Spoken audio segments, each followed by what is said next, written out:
Next question है हमारे पास, let we be vector space of 2x2 matrices. ठीक है, तो एक हमने W इस V का सबसेट लेना है जिसमें सिमेट्रिक मैट्रिसेस हों। हमने बेसिस फाइंड करना है W का जिसमें ऑल सिमेट्रिक मैट्रिसेस हों 2x2 की। तो क्लियरली अगर हम W में सभी सिमेट्रिक मैट्रिसेस ले लें तो ऐसी होती हैं सिमेट्रिक मैट्रिसेस जिनका ट्रांसपोज खुद वो मैट्रिक्स बनती है। तो क्लियरली इसको ऐसे लिख सकते हैं, A है जहाँ पर तो 1 0 0, जहाँ पर B है वहाँ पर B कॉमन आया वहाँ पे 1, बाकी 0 0 ले लेने, C की जगह पे 1 लेना, बाकी 0 0 ऐड करेंगे। इन तीनों को पहले A से मल्टीप्लाई करो, इसको B से मल्टीप्लाई, C से मल्टीप्लाई, फिर तीनों को मैट्रिक्स को ऐड करेंगे तो ये आंसर आ जाएगा। तो W का कोई भी एलिमेंट इस तरह का होगा वो इन तीन वेक्टर्स के लीनियर कॉम्बिनेशन में लिखा गया। अब देखो क्योंकि 2x2 मैट्रिसेस ले रहे हैं तो एलिमेंट्स भी इस तरह के ही लेने हैं, तो ये बेसिस बनेगा W का। ठीक है, क्योंकि ये कोई भी W का एलिमेंट इनके लीनियर कॉम्बिनेशन में लिख दिया है हमने। ठीक है, तो ABC फील्ड के एलिमेंट है।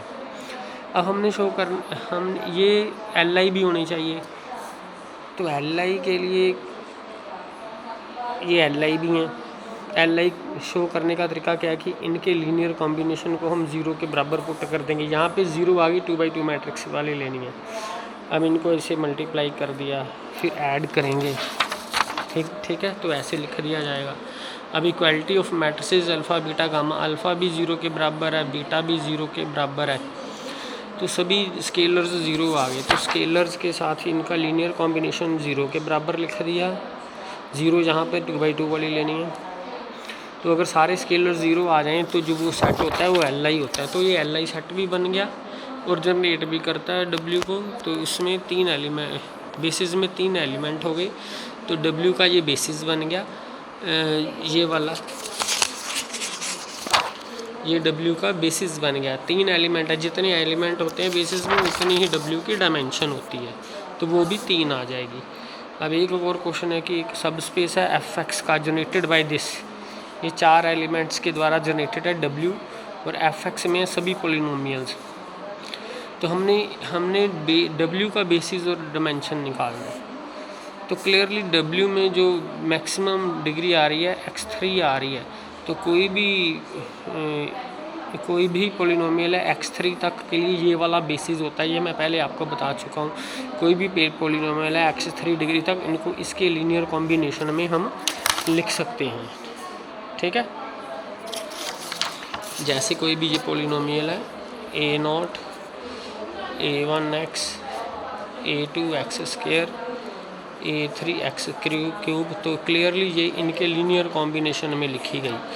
1x, इसी तरह x² x³ जब हम a2 लिखेंगे। ठीक है, तो 1x x² x³ के लीनियर कॉम्बिनेशन में लिखेगी।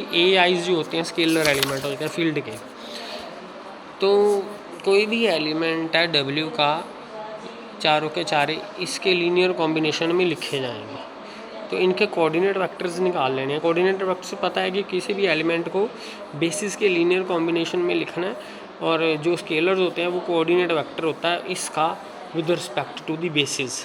जो भी बेसिस हमारा 1x x² x³ कि जिस बेसिस के भी कॉरस्पॉन्डिंग हमने कोऑर्डिनेट वेक्टर निकालने हैं एलिमेंट को, उनके लीनियर कॉम्बिनेशन में लिख देना है। तो पहली F1 के कोऑर्डिनेट वेक्टर ये वाले आ जाएंगे। ठीक है, इसी तरह F2 के भी आ जाएंगे, F3 के भी आ जाएंगे, F4 के भी आ जाएंगे।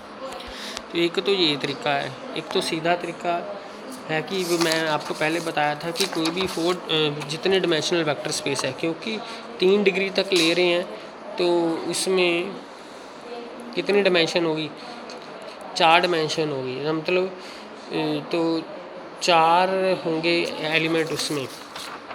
कोई भी 4 डायमेंशनल वेक्टर स्पेस है F4 के आइसोमॉर्फिक होता है। तो वही बात होगी इसके, ये एक 1 2 3 5 ये F4 के एलिमेंट बन गए ना, इसी तरह F4 के एलिमेंट बन जाएंगे। F2 में भी वही हो गया 2 3 5 8, जो पोलिनोमियल है हमारी F2 वाली 2 3 5 8। तो इनको हमने रोज़ बना लेना है, फिर इसको एक्लन फॉर्म में कन्वर्ट कर देना है। ठीक है।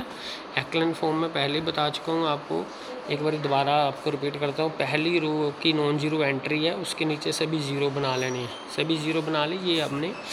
ये हमने ऑपरेशंस लगा दिए। ज़ीरो बनाने के लिए इसको दो से मल्टीप्लाई करेंगे, इसमें सब्ट्रैक्ट करेंगे, 3 से मल्टीप्लाई करके सब्ट्रैक्ट, सीधा ही सब्ट्रैक्ट। इसी तरह सेकंड रो की फर्स्ट नॉन ज़ीरो एंट्री है, उसके नीचे सारे ज़ीरो बना लेने हैं। ये बन गए।